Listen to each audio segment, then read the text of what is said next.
Hello everybody. How are you doing tonight?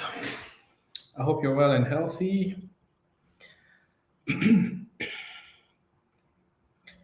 Apologies for the slight delay. Last week we couldn't make it, but today we're here. We are facing some technical difficulties, unfortunately, due to the fact that the network is very unstable, and I mean it's really messing with our ability to stream our simulation. Also, what we have on local doesn't seem to collaborate. I mean, it's turning here. It was working just now, but what we're going to do is when things do stabilize, if it doesn't happen right here during the live, we're going to prepare it and share with you in a separate post, right? So while waiting for this to stabilize and while waiting to see if we're going to have any guest today, let's see actually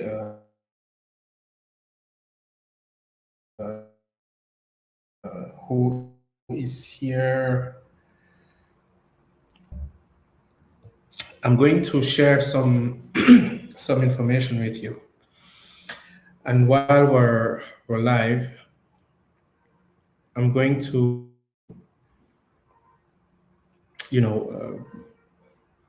tell you a little bit of a story, and it's an interesting story that honestly there was a bit of hesitation.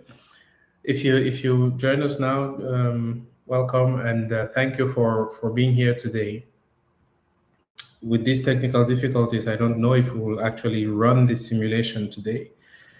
But let me tell you this story. It has to do with the space, the context of the space related activities in Cameroon. So I'm going to walk you through what NMD has done so far, what NMD is doing, and what we're preparing to do in the near future. So far, missions like this one, what one would call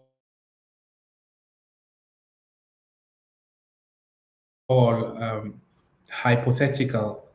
They are not so. They are not hypothetical in the sense that they are theoretical. They are hypothetical in the sense that if they get to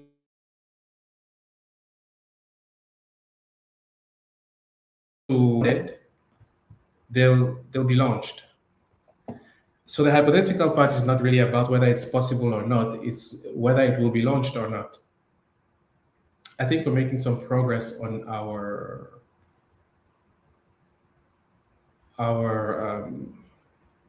software here. It's a bit unfrozen. Let's see if it works. But it's taking it.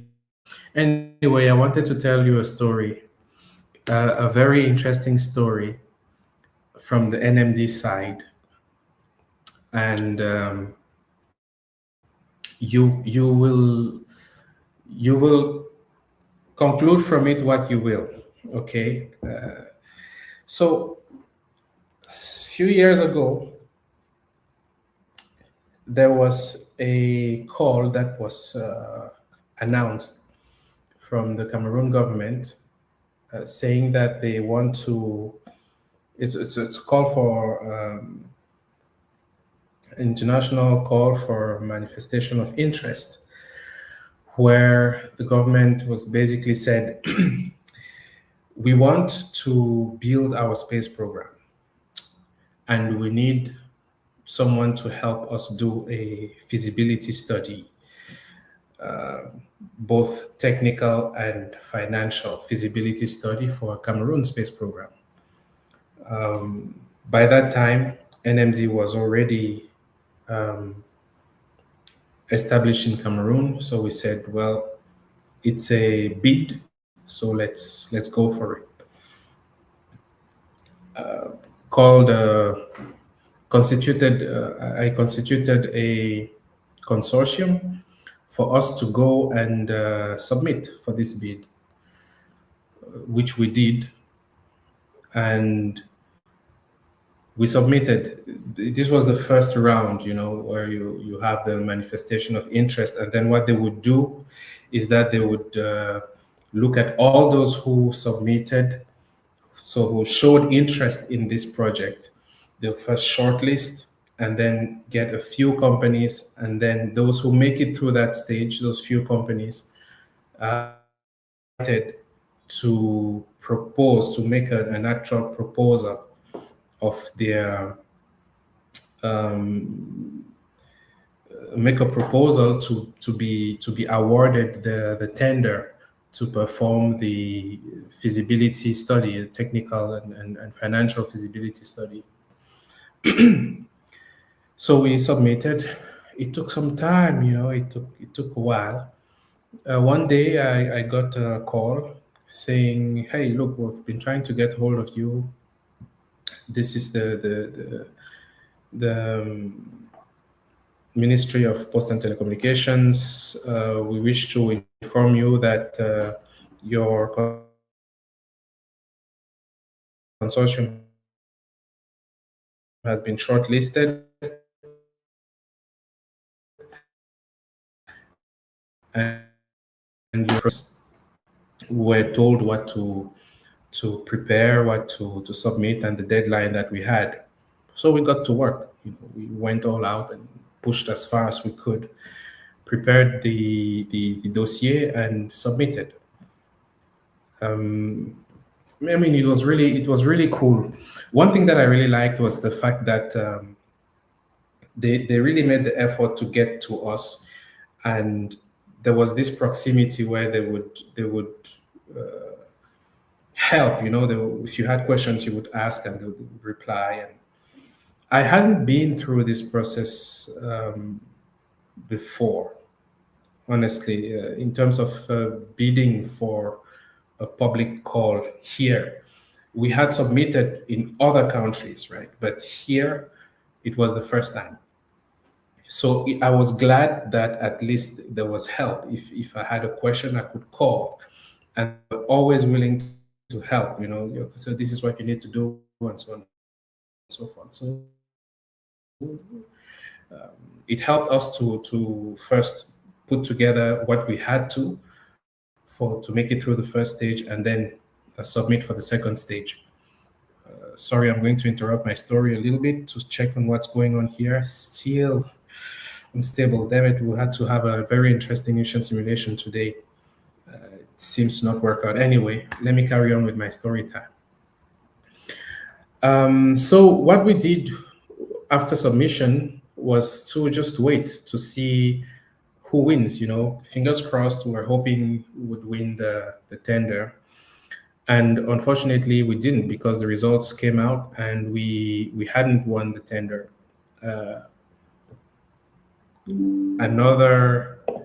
Another company did. Another consortium did win. Well, we were sports about it. We didn't complain or anything, because we could see there was a process. However, when the announcement was made of this tender, it was announced as if it was just an agreement between two parties, and that there wasn't any process to it. There wasn't any call, and internet went on fire. It was very interesting to watch. And my phone was ringing, and they say, "Hey man, have you seen this thing? What's going on?" I didn't comment because, what was the point commenting? There's really much to say. It went in all sorts of directions, and some people reached out to me for comments. Some actually said, "Hey, man, you should make a statement. You should go out and say something about this." I honestly didn't see the point of doing it. So I just kept work. I was busy anyway. I was busy working. There's lots of work to do. So when internet went on fire, it was a big buzz. It was not easy to watch the way the whole thing was positioned. One like me trying hard to push the industry forward and knowing how difficult it can be to establish yourself as an African in the space industry on the private sector in Francophone Africa. I felt we need to do more. We need to do more. So after that experience, where there was a misunderstanding on why would they choose this particular consortium, where they know others who could do it, and I figured, look, there are two ways to go about it moving forward. One is to sit and complain and make a lot of noise. The other is to get to work, and we chose to get to work, which is the reason why we didn't find it necessary to say a thing. We just got down and got to work. And between that tender and today, we really pushed to deliver results and significant results at that. Today, we're doing something even more bold, deciding to build a satellite in a country like Cameroon it's a crazy thing to do, because there are many aspects that need to be taken care of for a Cameroonian satellite to be effectively launched as it should be. But what am I going to do? Well, our government is doing everything they can. They put as much as they can at our disposal in terms of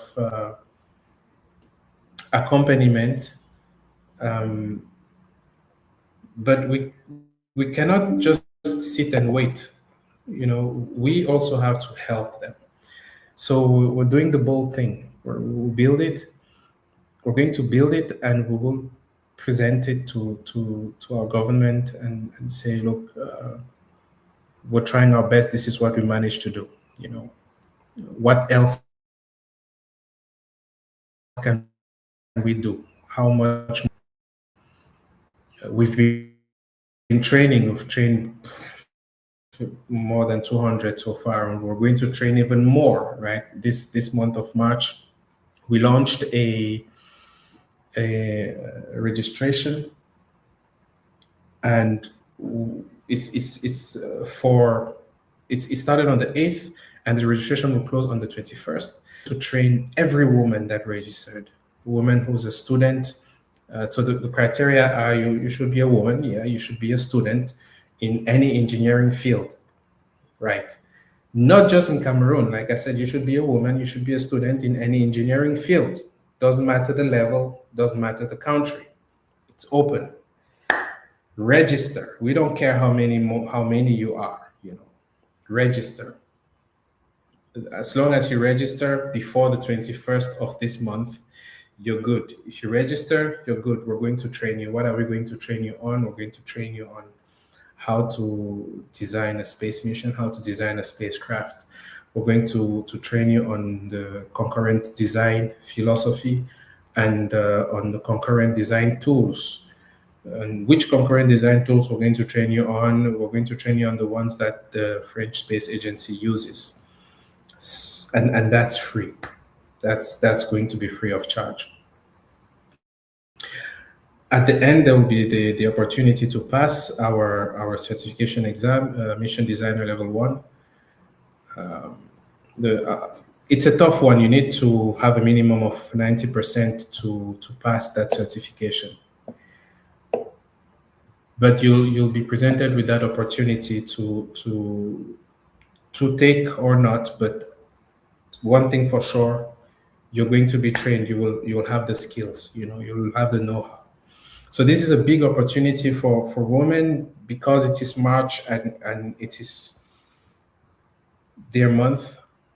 And we need to have more women in space science and technology.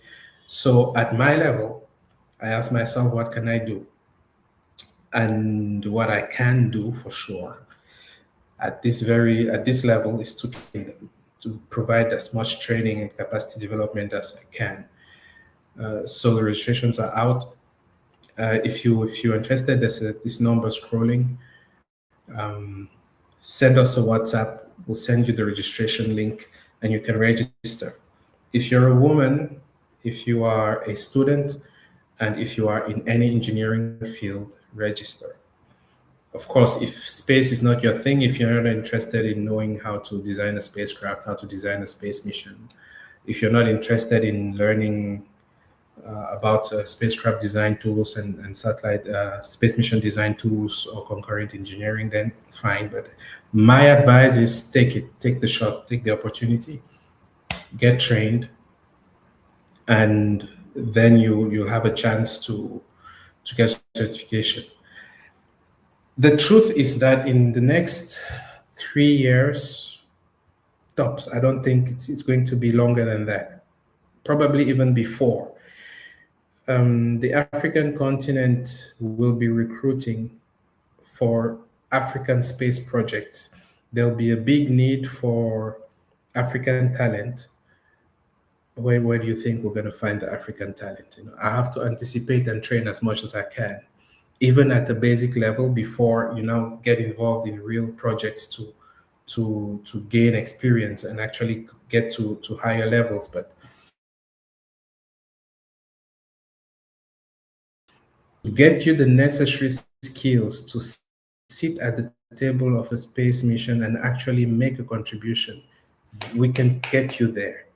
We can get you there. It's true in many of us youth in Africa, we don't believe this is possible.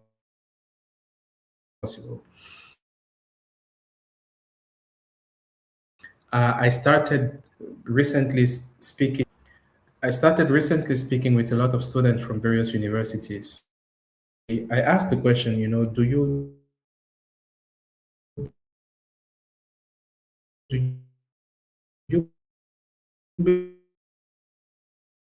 when I'm done explaining to them that they too can do it, you can actually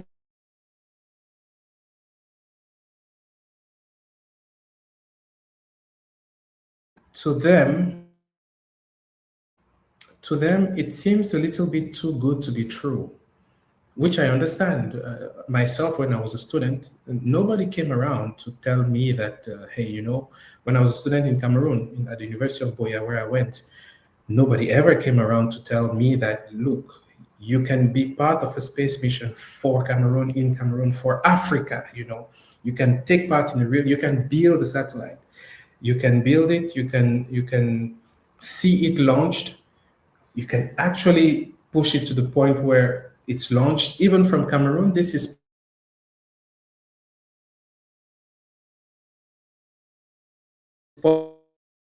possible.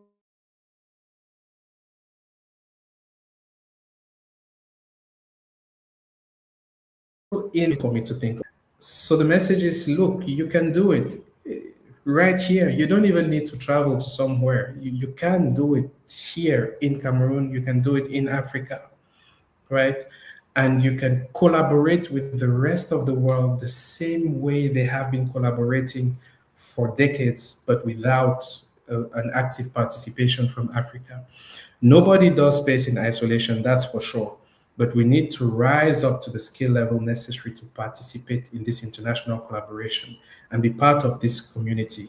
that builds satellites, that solves problems with the space technology, right? We have had I hope the story I shared, the idea was to share stories with you until this software decides not to freeze. It is really, really adamant it will freeze today. So all my apologies, because the simulation we're supposed to do together, we'll just have to to record it separately. I'll probably have to reboot the machine or something like this and do it separately, record it, and then share with you, right? But at least I do hope that what I shared with you as information today from my experience bidding in Cameroon the first time for a public tender, and then just putting our heads down and grinding, getting to work, making sure we deliver top world-class results, pushing. And today we're making a bold step to do this, that we're doing. We'll build a satellite, we'll design the space mission, we'll do it the way it is done internationally. And we'll do it because who will do it if we don't? Nobody's coming, nobody's gonna. I shared with you that in this month of March, we are going to train every woman who is a student in any engineering field who registers until the 21st of March. Today is the 12th of March. There's still a few days. Register. It doesn't matter how many you are. If you register, you'll be trained. And by coming out of this training, you'll know how to design a spacecraft, how to design a space mission. You'll know how concurrent engineering design works, and you'll know how to use the tools for concurrent design of spacecrafts and space missions from the French Space Agency. You'll know how that works. Knowing that, it's the basics. You can now sit at the table of a space mission and make a meaningful contribution. If you get the chance to be part of a project, through the projects, you now get to build your experience and become better and better and better. And inside of 1, 2, 3 years, you become a reference, right? At least to be part of bigger projects. And, you build your career in the space industry as you would build in any other, and help to contribute to the African development of the African continent. All right. Unfortunately, we didn't do our space mission simulation, but I'm glad I was here. I'm glad I could share what I shared with you. If you have any questions, please do not hesitate to ask. And I'll share with you probably tomorrow or in the next day or two a video of this simulation that was supposed to happen now. Once I've rebooted and tried a few other things to get this software to behave the way it's supposed to behave. Thanks for your attention, and I look forward to speaking to you again next week, because we'll have to do a second part, given how today went, still for mission simulation. All right. Keep well. Bye-bye.